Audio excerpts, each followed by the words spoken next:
नमस्कार विद्यार्थियों। आज का हमारा अगला कंटेंट है कि what are the main causes of economic disparities. विद्यार्थियों, कल हमने ये टॉपिक प्रारंभ किया था और हमने इकोनॉमिक डिस्पैरिटीज का मीनिंग और उसके टाइप्स पर चर्चा की थी कि आर्थिक विषमताएं कितने प्रकार की हो सकती है। आज हम उसके कारणों पर चर्चा करेंगे। देखिए, मैंने आपको बताया था कि आर्थिक समस्याएं जो है, जिसमें गरीबी है, बेरोजगारी है और आर्थिक विषमताएं, जो कि अपना महत्वपूर्ण स्थान रखती है किसी भी देश के आर्थिक विकास में बाधक तत्व के रूप में। तो आज हम आर्थिक विषमता के कारणों पर चर्चा करेंगे कि ऐसे कौन कौन से कारण उत्तरदायी हैं जिनके कारण से देश में जो है आर्थिक विषमता पनप जाती है। सबसे पहले अगर हम चर्चा करें तो सबसे पहला आता है इनइक्वलिटीज इन अपॉर्चुनिटीज, यानी अवसरों में असमानता होना। देखिए विद्यार्थियों, अवसर जो हैं वो धनी वर्ग को विकास के लिए ज़्यादा मिलते हैं, जबकि गरीब वर्ग के पास अवसर कम होते हैं। जैसा कि विदित है, पूंजीपति जो वर्ग है या धनी वर्ग है, जो धनाढ्य वर्ग है, उनके पास विकास के अवसर होते हैं, उनके पास पूंजी होती है, धन होता है, वो ज़्यादा मात्रा में निवेश कर सकते हैं। ऐसी मात्रा में, ऐसी स्थिति में उनके पास में अवसरों की जो है अधिकता ज़्यादा होती है, उनके पास विकास के लक्ष्य ज़्यादा होते हैं, उनके पास विकास के अवसर ज़्यादा होते हैं। जबकि जो गरीब व्यक्ति है, उनके पास में जो है वह अवसर आगे बढ़ने के नहीं हो पाते, क्योंकि उनके पास में सदैव जो है आय का या पूंजी का अभाव पाया जाता है। ऐसी स्थिति में इन दो वर्गों में जो है आय की और धन की विषमता पाई जाती है। नंबर 2 है, वो है प्रॉपर्टी एंड लैंड ओनरशिप, भूमि का और संपत्ति का स्वामित्व।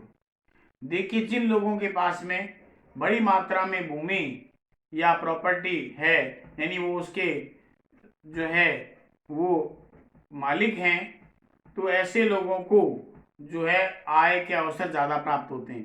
क्यों? क्योंकि वह पूंजीपति है, भूमि उनके पास है, बड़ी उनके मालिक हैं, इसलिए उनके आय के अर्जन के जो स्रोत हैं वो ज़्यादा होते हैं। लेकिन जो गरीब व्यक्ति है, जिनके पास में भूमि पर्याप्त मात्रा में नहीं है, जैसे कि लघु या सीमांत कृषक है, गरीब किसान हैं, जिनके पास में भूमि का बहुत छोटा टुकड़ा रहता है, और ऐसी स्थिति में वो लैंड जो अनइकोनॉमिकल बन जाती है और इसलिए अनार्थिक जोत बन जाती है, और उस ऐसी स्थिति में को जो पर्याप्त लाभ होना चाहिए या कृषि से पर्याप्त आय होनी चाहिए वो प्राप्त नहीं हो पाती है। तो ऐसी स्थिति में जो है भूमि स्वामित्व या संपत्ति स्वामित्व है, वो भी आर्थिक असमानता का प्रमुख कारण माना जाता है। नंबर 3 आता अनएम्प्लॉयमेंट, बेरोजगारी। देखिए, बेरोजगारी जो है वो एक ऐसी स्थिति का परिचायक है जिसमें काम चाहने वाले योग्यता प्राप्त व्यक्तियों को रोजगार प्राप्त नहीं हो पाता, यानी उनके अकॉर्डिंग उनको नहीं मिल पाता। जब व्यक्ति बेरोजगार होता है तो उसकी आय नहीं होती है, और जब आय नहीं होती है तो उसकी बचत नहीं होती है। बचत नहीं होने से उपभोग का स्तर भी उसका नीचा होता है, विनियोग का स्तर भी नीचा होता है, और जब उपभोग और विनियोग का स्तर जब नीचा होता है तो उनकी आय और अधिक कमाने की जो क्षमता है वो खत्म हो जाती है। ऐसी स्थिति में बेरोजगारी भी जो है वो आर्थिक विषमता को बढ़ाने में अपना महत्वपूर्ण योगदान देती है। नंबर 4 है राइट ऑफ इनहेरिटेंस, यानी जो है उत्तराधिकार के बारे में बात है। देखिए, कुछ लोग जैसे कहते हैं ना पेरेंटल, वो अपने पिता से उनको विरासत मिलती है। जो अगर बड़े बड़े जैसे अंबानी ग्रुप है, टाटा ग्रुप है, बिरला ग्रुप है, ये क्या है, इनके जब भी जो बच्चे होते हैं उनके वारिस होते हैं संपत्ति के, और ऐसी स्थिति में उनको विरासत में आगे से आगे उनको धन और संपत्ति प्राप्त होती रहती है। बड़े बड़े औद्योगिक घरानों के मालिक होते हैं, वो लगातार धनी होते जाते हैं ऐसी स्थिति में। लेकिन जो गरीब होता है उनको गरीबी विरासत में मिलती है। आगे से आगे वो व्यक्ति गरीब है तो उसका लालन पालन नहीं कर पाता, ना ही उसके लिए पर्याप्त मात्रा में मूलभूत सुविधा जुटा पाता है, और ऐसी स्थिति में जो है वो हमेशा गरीब ही रहता है। तो इसलिए उत्तराधिकार संबंधी जो स्थिति है वो भी आर्थिक विषमता को बढ़ाने में जो है अपना योगदान देती है। उसके बाद में हमारा आता है मोनोपोलिस्टिक टेंडेंसी यानी एकाधिकार प्रवृत्ति। एकाधिकार एक ऐसी स्थिति का परिचायक है जिसके अंतर्गत जो है ज्यादा से ज्यादा मात्रा में मूल्य वसूली, मुनाफाखोरी या अधिक ऊंचे मूल्यों पर बेचना, क्योंकि उसका अपना मूल्य जो है वस्तु पर एकाधिकार है। और जब एकाधिकारी प्रवृत्ति पर हम जाती है तो ऐसी स्थिति में वो लगातार व्यक्ति धनी होता जाता है, क्योंकि उसका अपना एकाधिकार है और दूसरे जो विक्रेता हैं वो उसकी तुलना में इतना लाभ अर्जन नहीं कर पाते, और ऐसी स्थिति में दोनों के मध्य जो है वो आय और धन की विषमता पनप जाती है। अगला जो आता है वो है मूल्य वृद्धि। देखिए, मूल्य वृद्धि भी आर्थिक विषमता को का जो है वो बढ़ावा देने में जो है अपनी महत्वपूर्ण भूमिका निभाता है। क्यों? क्योंकि जब मूल्य वृद्धि होती है, जिसको आप इन्फ्लेशन कहते हैं, मुद्रा प्रसार कहते हैं, उसमें दो स्थिति होती है। फिक्स इनकम ग्रुप वाले जो लोग हैं, वेतनभोगी जो कर्मचारी हैं, उनके पर विपरीत प्रभाव पड़ता है, जबकि जो है स्थिर आय वाले व्यक्ति नहीं है, जैसे किसान हैं, जैसे विक्रेता है, इंडस्ट्री से इनकी आय में वृद्धि होती है। ऐसी स्थिति में स्थिर आय वालों की आय एक तरह से घट जाती है, जबकि अस्थिर आय वाले वो लगातार लाभ कमाते हैं मूल्य वृद्धि के कारण से। इसलिए दोनों वर्गों में जो है समानता देखने को मिलती है। उसके बाद में profiteering and black marketing and smuggling. आपने देखा होगा लगातार इस प्रकार की स्थिति होती है। अधिक धन कमाने के चक्कर में जो है बड़े बड़े व्यापारी जो क्या करते हैं, लाभ कमाने के लिए ज़्यादा मात्रा में मुनाफाखोरी करने का प्रयास किया जाता है उनके द्वारा। वे कालाबाजारी करते हैं, वे वस्तुओं की स्मगलिंग करते हैं। ऐसी स्थिति में वो गलत तरीके से पैसा कमा रहे हैं, उनको इतना ज़्यादा कुछ भी मेहनत नहीं करनी पड़ रही है, इसलिए वो लगातार और धनी होते जाते हैं। और जो गरीब व्यक्ति है, जो कि एक बिल्कुल सामान्य जीवन जी करके सामान्य व्यापार करके आय अर्जन कर रहा है, उसकी आय उसकी तुलना में क्या होती है, काफ़ी कम हो जाती है। उसके बाद में योग्यताशीलता। कुछ लोग जन्मजात टैलेंटेड होते हैं, और जिनमें टैलेंटनेस ज़्यादा है, जो टैलेंटेड है, उनको उनकी योग्यता का बहुत बड़ा लाभ मिलता है। वो अच्छे से अच्छा कहीं भी मल्टीनेशनल कंपनी में अगर काम कर रहे हैं, या कहीं इंजीनियर है, वकील है, चार्टर्ड अकाउंटेंट है, प्रोफेशनल्स है, तो बहुत अच्छे अर्निंग कर रहे हैं। और जबकि जिनमें टैलेंट या योग्यता की कमी है, वो उनकी तुलना में अधिक आय अर्जन नहीं कर सकते। इसलिए दोनों जो ग्रुप है या दो अलग अलग प्रकार के जो वर्ग है, उनमें आर्थिक असमानता उत्पन्न हो जाती है।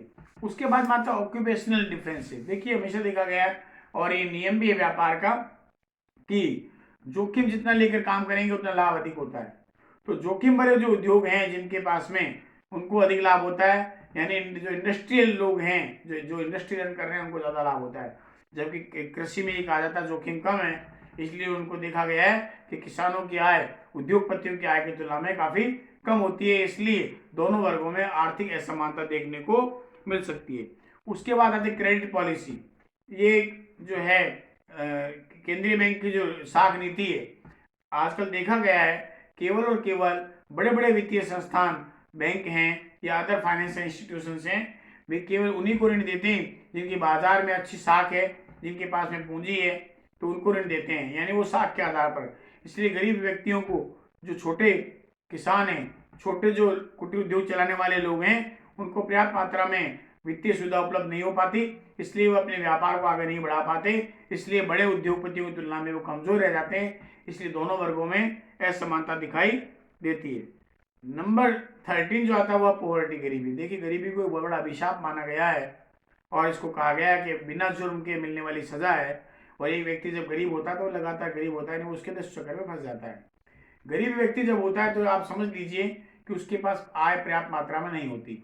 आय पर्याप्त मात्रा में नहीं होने के कारण से उसका उपभोग का स्तर भी नीचा होगा, बचत का स्तर बहुत नीचा होगा। नए के बाद बचत शून्य होती है एक तरह से यूँ मान लें, या बहुत कम होती है। और बचत का सीधा संबंध जो है वो विनियोग से होता है, इन्वेस्टमेंट से। तो जो इन्वेस्टमेंट का साइकिल चलता है वो बहुत पुअर होता है, और ऐसी स्थिति में उनकी पूंजी निर्माण की दर जो है बहुत धीमी होती है, और ऐसी स्थिति में जो है वो लगातार गरीब रहते हैं। और दूसरी तरफ जो धनी वर्ग के लोग हैं, उनकी पूंजी निर्माण की दर, आय का जो आकार है वो बड़ा होता है, निवेश का स्तर उनका बहुत बड़ा होता है, बचत का और उपभोग का जो स्तर वो भी काफ़ी बड़ा होता है। ऐसी स्थिति में वे गरीब वर्ग की तुलना में वो काफ़ी ज़्यादा अर्जन करते हैं, इसलिए वो धनी वर्ग की श्रेणी में आते हैं। उसके बाद में अंतिम जो आता है वो लिबरलाइजेशन एंड ग्लोबलाइजेशन। देखिए, 1991 में उदारवाद और वैश्वीकरण लागू हुआ। इसका लाभ जो है वो बहुराष्ट्रीय कंपनियों को ज़्यादा मिला है। कारण क्या वो आई, उन्होंने अपनी तकनीक का उपयोग किया, भारतीय जो है जितने भी प्राकृतिक और मानवीय संसाधन का उपयोग किया, लेकिन लाभ जो है उन्हीं कंपनियों को ज़्यादा से ज़्यादा मात्रा में प्राप्त होता रहा, और जबकि गरीब जो व्यक्ति थे वो वैसे ही गरीब रहे। लघु कुटीर उद्योग थे वो उनकी प्रतिस्पर्धा के कारण से टिक नहीं पाए, या धीरे धीरे वो समाप्त होने के कगार पर आ गए।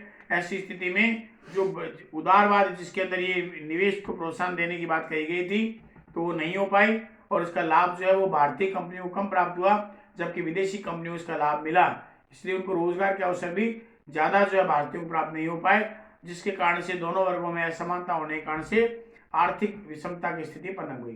तो विद्यार्थियों, इस प्रकार से ये आर्थिक जो है असमानता है, जिसको आप आर्थिक विषमता कहते हैं, इसके बहुत सारे कारण जो हैं वो उत्तरदायी रहे हैं। कल हमारा जो अगला कंटेंट होगा उसमें हम आर्थिक विषमता को दूर करने के उपायों पर चर्चा करेंगे। धन्यवाद।